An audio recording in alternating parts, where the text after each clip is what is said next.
नमस्कार, स्वागत है आपका मेरे YouTube channel civil services with Alok में। तो चलिए देखते हैं कि आज के वीडियो में हम क्या पढ़ेंगे।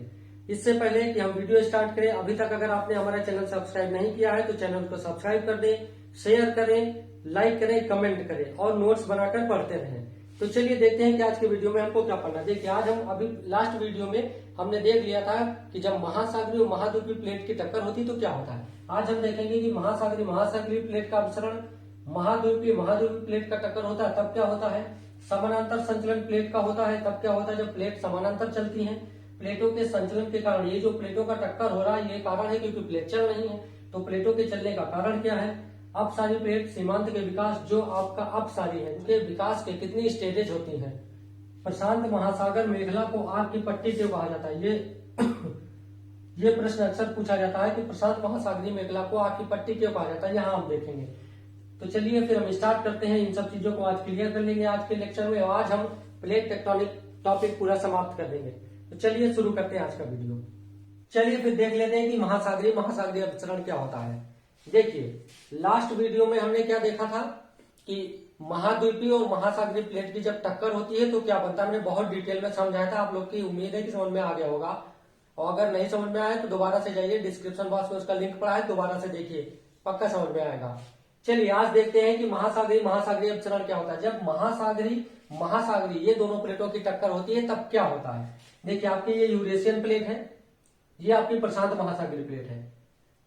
इन दोनों प्लेटों का जब टक्कर होगा, आपका यहाँ पे आपके फिलीपीन प्लेट है, ये आपको, ये हमारा प्यारा भारत है।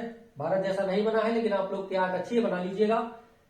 देखिए, ये प्रशांत महासागरीय प्लेट है, ये यूरेशियन प्लेट है। जब इन दोनों का टक्कर होगा तो क्या होगा, ये दूसरा एग्जांपल है समझाने के लिए कि ये प्रशांत महासागरीय प्लेट है, वो अपेक्षाकृत क्या है, भारी प्लेट है। तो जो भारी प्लेट होगी वही क्षेपित होगी, क्षेपित इन द सेंस कि वही दूसरी प्लेट के नीचे जाएगी। तो ये भारी प्लेट है, ये इस प्लेट के, ये आपका यूरेशियन प्लेट है और ये आपका पैसिफिक ओशन प्लेट है। तो जो ये प्रशांत महासागरीय प्लेट है इसका क्षेपण होगा नीचे, तो क्या होगा। देखिए, यहाँ पे हमने शॉर्ट में लिख दिया है, आप समझ लीजिए। प्रशांत महासागरीय प्लेट प्रशांत महासागर के पश्चिम भाग में, ये प्रशांत महासागर का पश्चिम भाग है, उत्तरी अमेरिका और दक्षिणी अमेरिका है। वो वाला पार्ट जो है, वो जो प्रशांत महासागर के किनारा है वो पूर्वी किनारा है, और ये चाइना के पास वाला जो किनारा है ये प्रशांत महासागर का ये पश्चिमी किनारा है। जापान के पास जो है, जापान है आपका, फिलीपीन है। तो देखिए, जब दो प्रशांत महासागरीय प्लेटों की टक्कर होगी तब क्या होगा, जो मतलब जब दो महासागरीय प्लेटों की टक्कर होगी तब क्या होगा, जो प्रशांत महासागर, उदाहरण से देखिए यूरेशियन प्लेट और प्रशांत महासागरीय प्लेट, ये दोनों महासागरीय प्लेट है। तो प्रशांत महासागरीय प्लेट अधिक वजन होने के कारण अधिक भारी है, बड़ी प्लेट है, वो उसका क्षेपण हो गया। अब जब क्षेपण होगा तो मैंने क्या कहा था, भूकंप आएगा, ज्वालामुखी आएगा, और तीसरा वलित पर्वत बनेंगे, गर्त बनेगी। तो देखिए, सबसे पहले आपकी महासागरीय गर्त बनी है, यहाँ पर एक प्लेट दूसरी प्लेट के नीचे क्षेपित होगी तो यहाँ इस एरिया में आपकी गर्त बनेगी, और ये गर्त कहाँ बनेगी, तो खुले महासागर में। ये कोई द्वीप के किनारे नहीं है, क्योंकि यहाँ पर आपकी ये एक प्लेट यहाँ से शुरू है और एक दूसरी प्लेट आपकी इस साइड में है, पहली प्लेट इस साइड में है। तो यहाँ पर जब आपकी प्रशांत महासागरीय प्लेट का क्षेपण होगा तो वो खुले महासागर, मतलब जब महासागर में होगा तो आपको भी पता है, पिछले वीडियो आपने देखा है कि जो अवसाद होते हैं वो कहाँ गिरते हैं, तो महाद्वीप के किनारे। अवसाद कहाँ गिरेंगे, तो नदियां यहां से लाएंगी, यहाँ अवसाद गिराएंगी। ये नदियां अगर होंगी तो अवसाद आपका महाद्वीपों के किनारे गिरेंगे, ये अवसाद का एरिया है। लेकिन अवसाद के क्षेत्र के बाहर प्लेट का क्षेपण हो रहा है, तो वहां अवसाद तो है नहीं। तो जब अवसाद नहीं है तो आपके संपीड़न बल के कारण वलित पर्वत नहीं बनेंगे, क्योंकि वलित पर्वत तभी बनते हैं जब अवसाद होता है। तो देखिए, भूकंप आएगा आपका, जब प्लेट क्षेपित होगी, नीचे जाएगी दूसरी प्लेट को तोड़ते हुए, तो हिलेगी पृथ्वी, भूकंप आएगा। अब जब प्लेट अंदर क्षेपित होगी तो यहाँ मैग्मा बनेगा, प्लेट गलेगी, मैग्मा बनेगा, तो ज्वालामुखी क्रिया होगी। अब ज्वालामुखी क्रिया कहाँ होगी, ज्वालामुखी क्रिया चूंकि प्रशांत महासागर में सारी क्रिया हो रही, तो ज्वालामुखी क्रिया भी प्रशांत महासागर में होगी, और इसी ज्वालामुखी क्रिया के द्वारा ही आपके जो ज्वालामुखी द्वीप बनेंगे। जो बाहर आपकी ज्वालामुखी क्रिया होती है तो ज्वालामुखी पर्वत बोलते हैं जब महाद्वीप पे होता है, और जो प्रशांत महासागर में ज्वालामुखी से आपके द्वीप बनेंगे, मैंने ज्वालामुखी वाला चैप्टर आप देख लीजिएगा, उसमें पूरा डिटेल से पढ़ाया है। तो जब ज्वालामुखी द्वीप बनेंगे तो इसे हम ज्वालामुखी द्वीप होते हैं, जो पानी के अंदर ज्वालामुखी क्रिया होती है, तो ज्वालामुखी द्वीप बनेंगे। और यही आपके जो जापान द्वीप है, इंडोनेशिया द्वीप है, आपका फिलीपींस, ये सारे ज्वालामुखी क्रिया के द्वारा उत्पन्न हुए ज्वालामुखी द्वीप है। देखिए चूंकि यहाँ पे अवसाद है, क्योंकि अवसाद कहाँ होते हैं, तो ये आपके महाद्वीप है, महाद्वीप के किनारे होते हैं, नदियां यही अवसाद लाके छोड़ती। लेकिन प्लेट का क्षेपण गहरे सागर में हुआ है, मतलब द्वीप से दूर हुआ है, प्रशांत महासागर में, आपके खुले महासागर में हुआ है, तो वहां पर अवसाद तो है नहीं। तो जब अवसाद नहीं है तो वलिन संपीड़न बल तो कार्य करेगा, लेकिन अवसाद नहीं है तो वलन की क्रिया होगी नहीं और वलित पर्वत नहीं बनेंगे। तो यहाँ पे आपके वलित पर्वत नहीं बनेंगे, ज्वालामुखी द्वीप बनेंगे। चलिए देखिए महाद्वीपीय टक्कर अभिसरण देख लेते हैं। महाद्वीपीय महासागरी हम देख चुके हैं, महासागरी देख चुके हैं, अब महाद्वीपीय बचा है। देखिए जब दो महाद्वीपीय प्लेटों की टक्कर होगी, अभिसरण होगा, तब क्या होगा। यूरेशियन प्लेट है तो यूरेशियन प्लेट आपकी महाद्वीपीय और महासागरी है, तो इधर आपकी यूरेशियन प्लेट क्या है कि महाद्वीप पर भी है और महासागर में भी है, तो इसकी प्लेट पर पानी भी भरा हुआ है। तो देखिए आपकी यूरेशियन प्लेट हो गई, ये भारतीय प्लेट। आपको ऐसे दिखने में नहीं लग रहा, यूरेशिया इस साइड में है, भारत इस साइड में है। यूरेशिया मैप में देखेंगे तो यूरेशिया आपको उत्तर में दिखेगा और भारत आपको दक्षिण में दिखेगा। तो यूरेशिया और भारत, ये यूरेशिया है मान लीजिए, और ये अगर भारत है, ये भारत है, तो इन दोनों के बीच में टेथिस सागर, प्लेट टेक्टोनिक सिद्धांत ये कहता है कि यूरेशियन प्लेट और भारतीय प्लेट, इन दोनों के बीच में एक सागर था जिसका नाम था टेथिस सागर, और इस सागर को हम बोलते हैं भूसन्नति। भूसन्नति किसे कहते हैं, तो भूसन्नति वो चीज होती है, वो सागर है जहां पर पानी कम होता है और अवसाद ज्यादा होते हैं। जैसे आपकी कोई नदी है, वो भर गई हो अवसादों से, तो उसको पानी ढोने की क्षमता कम हो जाती है। तो भूसन्नति वो सागर है, वो स्थान है जहां पर आपके अवसाद ज्यादा है और पानी की मात्रा बहुत कम है। तो देखिए हिमालय पर्वत जब नहीं था, उसके पहले क्या था कि एक यूरेशिया प्लेट थी और भारतीय प्लेट, इन दोनों के बीच में आपका, जैसे ये यूरेशिया प्लेट है, ये भारतीय प्लेट है, तो इन दोनों के बीच में आपका एक सागर है जिसे हम बोलते हैं टेथिस सागर। और टेथिस सागर में पानी की मात्रा कम थी, अवसाद की मात्रा अधिक थी। तो हुआ क्या है कि टेथिस सागरी जो प्लेट थी, अब देखिए मान लीजिए ये यूरेशियन प्लेट है और ये इंडियन प्लेट है और ये आपका टेथिस सागर है, टेथिस सी है। टेथिस सागरी प्लेट जो है, इसका जब ये यूरेशियन प्लेट और टेथिस सागरी, इन दोनों प्लेटों का जब टक्कर हुआ है, तो टेथिस सागरी प्लेट का यूरेशियन प्लेट के बीच क्षेपण हुआ है। तब क्या होगा कि आपका जो यहाँ पे भूसंरचना है, उन पर आपका संपीड़न बल कार्य करेगा और संपीड़न बल कार्य करने के कारण आपका ट्रांस हिमालय का निर्माण हुआ है, ट्रांस हिमालय का निर्माण हुआ है। और फिर जब ये प्लेट आपकी क्षेपित हुई है, तो क्षेपित होने से क्या हुआ है कि यूरेशियन प्लेट और भारतीय प्लेट के बीच की दूरी कम हो जाएगी। जैसे जैसे प्लेट क्षेपित हो जाएगी, इनके बीच की दूरी कम हो जाएगी। तो लास्ट में क्या हुआ कि इंडियन प्लेट आपकी जाके यूरेशियन प्लेट से टकरा गई। तो जब भारतीय प्लेट का यूरेशियन प्लेट से टक्कर हुआ है, तब आपका हिमालय की उत्पत्ति हुई है। सबसे पहले क्या हुआ कि यूरेशियन प्लेट और टेथिस सागर, यूरेशियन प्लेट और भारतीय प्लेट के मध्य टेथिस सागर था। तो जब टेथिस सागर और यूरेशियन प्लेट की टक्कर होगी तो ट्रांस हिमालय बनेगा। टेथिस प्लेट का गलन हो गया, ट्रांस हिमालय के यूरेशियन प्लेट के नीचे टेथिस सागरी प्लेट गई तो उसका गलन हो गया। तो क्या हुआ, अब यूरेशियन प्लेट और भारतीय प्लेट के मध्य की दूरी कम होने लगी। जब ये प्लेट इसके नीचे चली जाएगी तो यूरेशियन प्लेट और भारतीय प्लेट के बीच की दूरी कम हो जाएगी, और जब दूरी कम होगी तो इन दोनों की भी टक्कर होगी, क्योंकि भारतीय प्लेट तेजी से मूव कर रही है। तो जब इन दोनों की टक्कर हुई, यूरेशियन और भारतीय प्लेट की, तो आपका हिमालय का निर्माण हुआ। तो जब इन दोनों की टक्कर हुई थी तो ट्रांस हिमालय बना था, फिर ये समाप्त हो गया। फिर जब इन दोनों की टक्कर हुई है तो आपका हिमालय बन गया है, ये हिमालय है। अब देखिए, चूंकि भारतीय प्लेट क्या है, एक महाद्वीपीय प्लेट है। दोनों महाद्वीपीय प्लेट होने के कारण चूंकि इनका घनत्व कम होता है, तो इनका अधिक गहराई तक क्षेपण नहीं होता है। तो जब अधिक गहराई में नहीं जाएंगी तो प्लेट गलेंगे नहीं ज्यादा, जब गलेंगी नहीं तो मैग्मा नहीं बनेगा, और जब मैग्मा नहीं बनेगा तो ऊपर आएगा नहीं, तो ज्वालामुखी क्रिया नहीं होगी।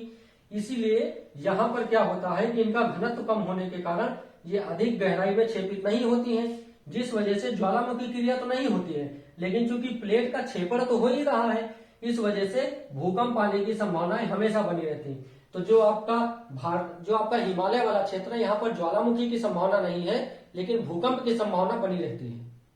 चलिए इस चित्र के माध्यम से हम समझ लेते हैं कि आपका तिब्बत का पठार कहाँ है, काराकोरम कहाँ है, हिमालय कहाँ है, लघु शिवालिक हिमालय कहाँ है। तो चलिए देखिए, ये आपका तिब्बत, ये हमारा नॉर्थ है और ये हमारा साउथ है।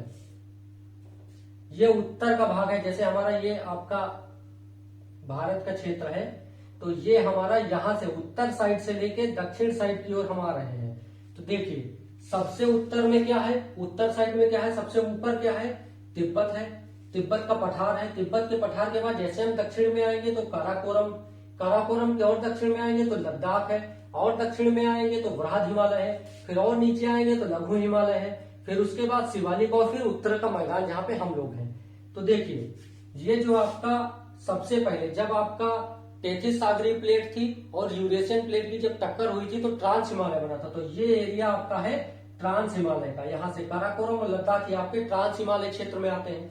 और फिर जब भारतीय प्लेट का और यूरेशियन प्लेट का टक्कर हुआ है तब आपका ग्रेट हिमालय से लेके ये चीजें बनी है। तो आपके ये फोल्डेड माउंटेन्स बने, वृहद हिमालय, लघु Himalaya, Shivalik Himalaya. MCP main central thrust है, वृहद हिमालय लघु हिमालय के बीच में है, लघु हिमालय और शिवालिक हिमालय के बीच में क्या, एमबीटी मेन बाउंड्री फॉल्ट। ये एचएफएफ बोलते हैं, उत्तरी मैदान हिमालयन फ्रंट फॉल्ट। तो ये आपका तिब्बत का पठार से लेके उत्तर के मैदान तक ये कौन सी श्रेणी पड़ती है, इनका एक क्रम है। तो ये आप देख लीजिए यहाँ पर। चलिए अब देख लेते हैं समानांतर संचलन के, जब समानांतर संचलन होगा तब क्या होगा। देखिए, दो प्लेट है, कोई प्लेट ए है, कोई प्लेट बी है, इनका समानांतर संचलन हो रहा है। ये एक दूसरे के समानांतर ही चल रही है, लेकिन कोई ये अपोजिट डायरेक्शन में चल रही है। जब अपोजिट डायरेक्शन में चल रही है, विपरीत दिशा में चल रही है प्लेट, तो क्या होगा, घर्षण बल कार्य करेगा दोनों के मध्य, और इस घर्षण बल के कार्य करने के कारण बहुत अधिक मात्रा में ऊर्जा का निष्कासन होगा और अधिक तीव्रता के भूकंप आएंगे। तो इसमें क्या होगा, ना कोई ज्वालामुखी क्रिया होगी, ना कोई पर्वत बनेंगे, ना कोई गर्त बनेगी, इसमें सिर्फ भूकंप आएंगे और अधिक तीव्रता के भूकंप आएंगे। और ना तो कोई क्रस्ट का क्षय हो रहा है, ना तो कोई आपकी क्रस्ट टूट रही है, ना तो कोई क्रस्ट का निर्माण हो रहा है। इसलिए से संरक्षित, ये संरक्षित है, जैसे थे वैसे हैं, इसलिए से संरक्षित प्लेट सीमांत कहते हैं। ये जो प्लेट के सीमांत है, ये संरक्षित प्लेट सीमांत है। तो इसमें ज्यादा कुछ है नहीं। तो हमने क्या पढ़ा है, देखिए हमने पढ़ा है कि आपका एक होता है अपसारी, जहां पर प्लेटें एक दूसरे से दूर जा रही हैं। एक हमने पढ़ा है अभिसारी और एक हमने पढ़ा है समानांतर। तीन प्रकार के संचलन। अपसारी संचलन में क्या होगा, प्लेटें एक दूसरे से दूर जा रही होंगी। अभिसारी में तीन प्रकार का होगा, अगर प्लेटें एक दूसरे के करीब आ रही तो तीन प्रकार से होंगी। एक महासागरी महासागरी होगा, एक महासागरी महाद्वीपीय होगा, और एक महाद्वीपीय और महाद्वीपीय होगा। हमने ये सब देख लिया है, समानांतर संचलन भी देख लिया है। अब हम देखते हैं कि ये जो संचलन होते हैं प्लेट का, जो अभी तक प्लेट चल रही हैं, ये अब सारी प्लेट, मतलब इन तीनों में क्या है, प्लेटों का मूवमेंट ही है। तो जो प्लेटों का ये मूवमेंट होता है वो किस कारण से होता है, आखिर ये प्लेटें क्यों चलती हैं, तो चलिए हम उसको अब देख लेते हैं। तो देखिए, या तो हम प्लेटों के संचलन का कारण कहें या अंतरजात बलों के उत्पन्न होने का कारण। क्योंकि प्लेटें क्यों चलती, हमने देखा था कि अंतरजात बलों के कारण प्लेटें चलती हैं, जो पृथ्वी के अंतर बल लग रहे हैं उन्हीं के कारण प्लेट चल रही हैं। तो या तो प्लेटों का संचलन या अंतरजात बलों का उत्पन्न होने का कारण। तो देखिए, इनका है संवहन तरंग, कटक दबाव और स्लैब खिंचाव। इन तीनों के सम्मिलित प्रभाव से प्लेटों का मूवमेंट होता है। अब चलिए डिटेल में समझते हैं। देखिए, ये सब हटा दीजिए।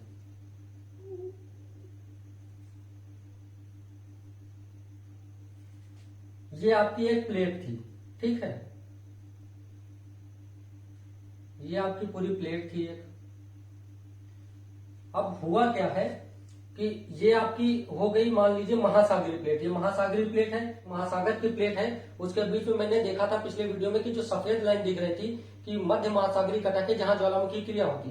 तो मान लीजिए महासागरीय प्लेट है, इधर महाद्वीपीय प्लेट है, इधर महाद्वीपीय प्लेट है। महासागरीय प्लेट का क्षेपण हुआ है दोनों तरफ।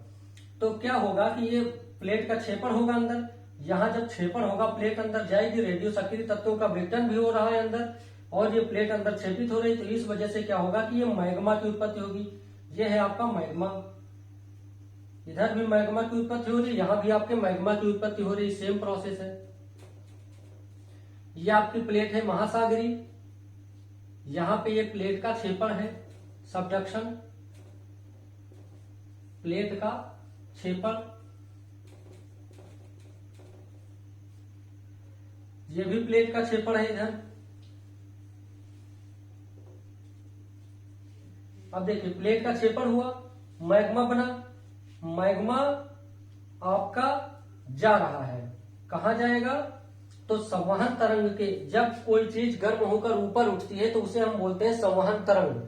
तो मैग्मा या इसको बोल सकते हैं आरोहण हो रहा है, ऊपर उठने को हम बोलते हैं कि आरोहण हो रहा है, संवहन तरंग के रूप में ऊपर उठ रहा है। तो जब ये ऊपर उठ रहा है मैग्मा आपका, तो यहां पर आएगा तो ये प्लेट से टकराएगा, प्लेट के अंदर भाग से ऊपर उठ के आ रहा है, और प्लेट से जब ये टकराएगा तो टकरा के कुछ भाग इस साइड में आएगा और कुछ भाग इसके दूसरी साइड में जाएगा।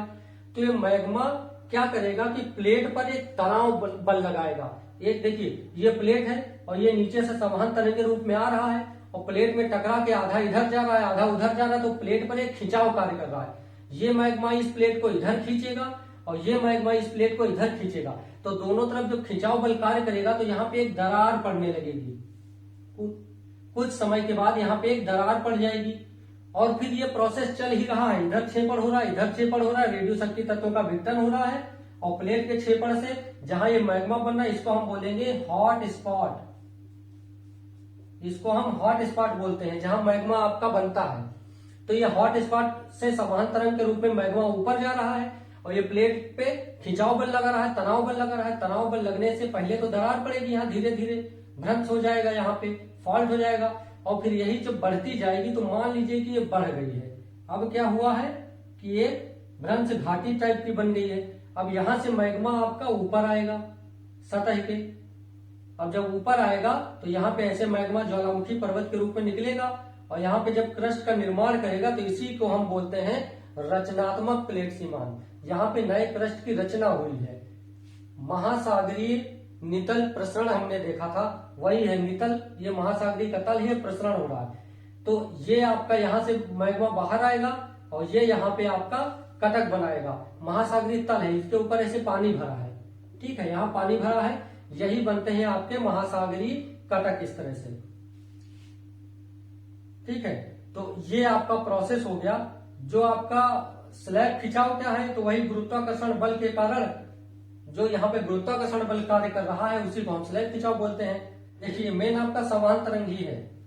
संवहन तरंग क्या है, तो वही मैग्मा जब बनता है और मैग्मा बनने के बाद जब उसका आरोहण होता है संवहन तरंग में ऊपर उठता है और प्लेट के अंदर भाग से मतलब प्लेट पर अंदर टकराता है तो दो भाग में मैग्मा आपका विस्थापित होता है। तो ये यहाँ पे प्लेट पे तनाव बल लगाएगा और तनाव बल से यहाँ पे फॉल्ट हो जाएगा और यही आपका प्लेट में अंदर एक दरार पड़ जाएगी जिससे मैग्मा ऊपर सतह पर आ जाएगा। तो इस और ये जब तनाव बल इधर लगेगा और यहाँ पे आपका क्या होगा, मध्य महासागरीय कटक का निर्माण हो जाएगा यहाँ पे। तो यही आपका जो मैग्मा का संवहन तरंग का रूप है, यही आपका कारण है प्लेट के मूवमेंट का। चलिए अब देखते हैं जो ये आपका प्रोसेस होता है कि ये जो आपकी संवहन तरंग ऊपर उठती हैं फिर प्लेट से टकराती है फिर दोनों ओर मूव करती हैं, तो ये कितने स्टेजेस में होता है इसको हम देख लेते हैं। चलिए अब देख लेते हैं कि अपसारी प्लेट सीमांत है, इसका विकास के कितने चरण है। तो देखिए अंतर महासागरीय भ्रंशन, अंतरा प्लेट विरलन और महासागरीय कटक का निर्माण, ये 3 स्टेज होते हैं। पहला क्या है कि ये महाद्वीपीय प्लेट है। हुआ क्या है कि तप्त स्थल, नीचे तप्त स्थल हॉट स्पॉट मैंने बोला है कि मैग्मा बना, मैग्मा संवहन तरंग के रूप में इसका आरोहण हुआ और ये महाद्वीपीय क्रस्ट के पास आया और क्रस्ट के पास आके दोनों साइड में ये मूव कर गया। तो इस पे तनाव बल कार्य करेगा, यहां पर क्या होगा, तनाव बल कार्य करेगा, तनाव बल कार्य करेगा। अब क्या होगा, यही शेप आगे चल के गुंबद, यहाँ की क्या गुंबद के रूप में ऊपर उठ जाएगा। नीचे की प्लेट जब इसकी क्रस्ट गर्म हो जाएगी तप्त हो जाएगी तो ये गुंबद के रूप में ऊपर उठ जाएगा। लेकिन चूंकि ये क्रस्ट क्या है, ये क्रस्ट जो है वो आपके ठोस पदार्थ से निर्मित है तो एक सीमा तक ही ये ऊपर उठ सकती है, गुंबदाकार रूप ले सकती है। एक सीमा के बाद इसमें क्या होगा, दरार पड़ जाएगी। तो एक सीमा तक ये जब तक इसकी जितनी क्षमता है क्रस्ट की एक गुंबद का रूप लेने की वो ले लेगी। उसके बाद चूंकि ठोस पदार्थ से बनी है तब क्या होगा, इसका यहाँ पे दरार पड़ जाएगी, एक भ्रंश घाटी का निर्माण हो जाएगा। जैसे अफ्रीका, ये चित्र आपका है अफ्रीका का, और ये है आपकी अफ्रीका की भ्रंश घाटी। अफ्रीका में यहाँ पर आपकी भ्रंश घाटी है, तो ये इसी का उदाहरण है आपका कि उस भ्रंश घाटी के नीचे तप्त स्थल है और उसने क्रस्ट को गुंबदाकार बनाया और एक सीमा के बाद वहां पे दरार पड़ गई और भ्रंश घाटी का निर्माण हो गया। यही हाल होता है आपका समुद्र की सतह पर, जिससे नए क्रस्ट का निर्माण होता है। चलिए इस चित्र से समझ लेते हैं। देखिए ये आपका स्थल मंडल है, मान लीजिए आपकी सतह है, ठीक है, चाहे जैसे आप बना लीजिए, मान लीजिए ये आपकी सतह है, ठीक है। सतह में क्या है कि यहाँ पर ये हॉट स्पॉट है, आपका मैग्मा बना है, और ये मैग्मा नीचे की निचली क्रस्ट के पास आता है और क्रस्ट को यहाँ पे दरार पड़ती है, विस्थापित होती है। मैग्मा आपका समांतरण के रूप में ऊपर आता है आरोहण के बाद, और फिर ये दोनों दिशाओं में प्रवाहित हो जाता है। तो यहाँ पर तनाव पड़ता है, भ्रंश घाटी पड़ जाती है। तो क्या होगा कि यहाँ की क्रस्ट आपकी भ्रंश घाटी पड़ेगी, तो यहाँ की क्रस्ट आपकी गर्म हो जाएगी। गर्म हो जाएगी तो वो यहाँ पर जैसे भ्रंश घाटी की चौड़ाई बढ़ेगी, वैसे ही अंदर दबाव कम होगा, दबाव कम होगा तो चट्टानें पिघलेगी। तो ये मान लीजिए कि बैठ गया, यहाँ की सतह जो है धंस गई। तो जब धंस जाएगी, अब ये बाद की सतह है, ये पहले की थी, ये बाद की है। तो अब क्या हो गया, ये हो गया, ये इसकी जो क्रस्ट थी वो धंस गई है यहाँ पे। और अगर इसी में पानी भर गया, मान लीजिए बारिश हुई या समुद्र से कहीं से पानी आके इसमें पानी भर गया, तो हम इसको क्या बोलेंगे, इसको हम बोलेंगे समुद्र बोल देंगे इसको, कि क्रस्ट धंस गई और पानी भर गया, इसको समुद्र बोल दिए। ये जो आपका लाल सागर है, जो ये आपका ये अफ्रीका का क्षेत्र है, अफ्रीका के पास देखे होंगे लाल सागर है। तो लाल सागर कुछ नहीं है, पहले भ्रंश घाटी था और फिर इसके नीचे की क्रस्ट जो है वो गल गई और वो क्षेत्र जो था लाल सागर वाला वो बैठ गया, और इसी में समुद्र से अगर पानी भर गया तो इसको हम बोलने लगे लाल सागर। अब देखिए जिस प्रकार से ये भ्रंश घाटी है अफ्रीका में, आगे चल के क्या होगा कि अगर इसकी भी क्रस्ट बैठ जाएगी, धंस जाएगी और यहाँ पर पानी भर जाएगा, तो जिस तरह से लाल सागर उसी तरह से यहाँ भी एक सागर आ जाएगा। चलिए देखते हैं कि प्रशांत महासागरीय मेखला को आग की पट्टी क्यों कहा जाता है। ठीक है, आपका जो प्रशांत महासागर है उस पूरे, जैसे ये आपका पूरा प्रशांत महासागर है, ठीक है, तो प्रशांत महासागर की मेखला मतलब इसके चारों ओर के पार्ट को, तो प्रशांत महासागर को आग की पट्टी क्यों कहा जाता है कि प्रशांत महासागर के एक तरफ जो आपके महाद्वीप है, दूसरी तरफ जो महाद्वीप है, तो इनके चारों तरफ आग की पट्टी क्यों कहा जाता है। चलिए देखते हैं। देखिए पश्चिमी भाग में इसके क्या है, महासागरीय प्लेट का अभिसरण हो रहा है। हमने देखा है जापान को, जो आपके जापान, फिलीपींस, ये सब जो द्वीप समूह है आपके, इंडोनेशिया, तो पश्चिमी भाग में है। पूर्वी भाग में महासागरीय महाद्वीपीय प्लेट का टक्कर हो रहा है। तो यहाँ पर आपका क्या है, उत्तरी और दक्षिणी अमेरिका है, तो यहाँ पर भी आपकी ज्वालामुखी क्रिया होगी, क्योंकि महासागरीय प्लेट यहाँ भी है, महासागरीय प्लेट यहाँ भी है, दोनों में महासागरीय प्लेट का क्षेपण हो रहा है। जब महासागरीय प्लेट का क्षेपण होगा तो प्लेट का गलन होगा और मैग्मा की उत्पत्ति होगी। मैग्मा जब बनेगा तो आपकी ज्वालामुखी क्रिया होगी, और जब ज्वालामुखी क्रिया होगी तो जाहिर सी बात है आग निकलेगी ही निकलेगी। इसीलिए आग की पट्टी कहा जाता है, क्योंकि इसके पूर्वी और पश्चिमी, प्रशांत महासागर के पूर्वी और पश्चिमी दोनों भागों में क्या है, तो आपका ज्वालामुखी क्रिया हो रही है, क्योंकि दोनों भागों में महासागरीय प्लेट का क्षेपण हो रहा है, तो ज्वालामुखी क्रिया हो रही, इसी वजह से इसको आग की पट्टी कहा जाता है, ज्वालामुखी क्रिया के कारण। और ज्वालामुखी क्रिया क्यों हो रही, क्योंकि दोनों साइड में आपका महासागरीय प्लेट का क्षेपण हो रहा है अभिसरण की वजह से, दोनों तरफ अभिसरण हो रहा है, महासागरीय अभिसरण, महासागरीय महाद्वीपीय अभिसरण। चलिए देखते हैं। देखिए प्लेट टेक्टोनिक आपका क्या कहता है, प्लेट टेक्टोनिक, प्लेट विवर्तन के सिद्धांत के अनुसार क्या होगा, भूकंप कब आएंगे, ज्वालामुखी कब आएगी और पर्वत रचना, पर्वत का निर्माण कब होगा, तो हम सब पढ़ चुके हैं आपका, अपसारी, अभिसारी और समानांतर। देखिए भूकंप, अपसारी संचलन, अभिसारी संचलन, समानांतर संचलन।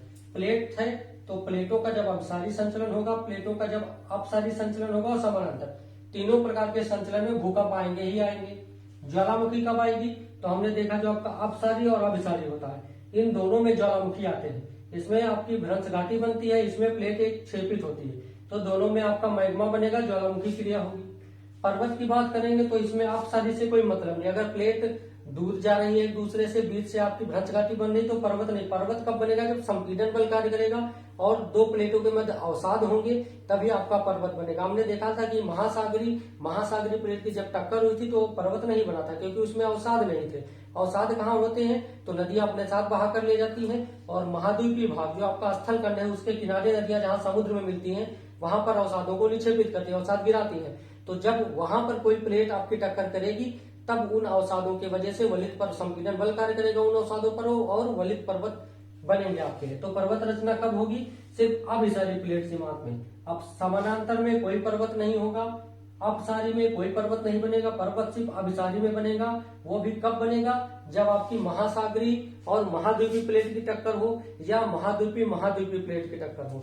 पर्वत रचना में भी आपका अगर महासागरी और महासागरी प्लेट की टक्कर हो रही है, महासागरी और महासागरी,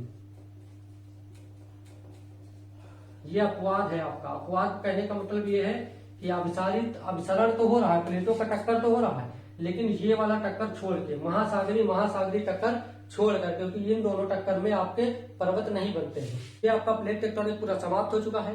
अब आगे आपको मिलते हैं नेक्स्ट वीडियो में। और अभी तक अगर आपने हमारा चैनल सब्सक्राइब नहीं किया है तो उसको सब्सक्राइब कर दें और नोटिफिकेशन बेल को प्रेस कर दें, जिससे हमारी आने वाली वीडियो का मैसेज आप तक पहुंच सके।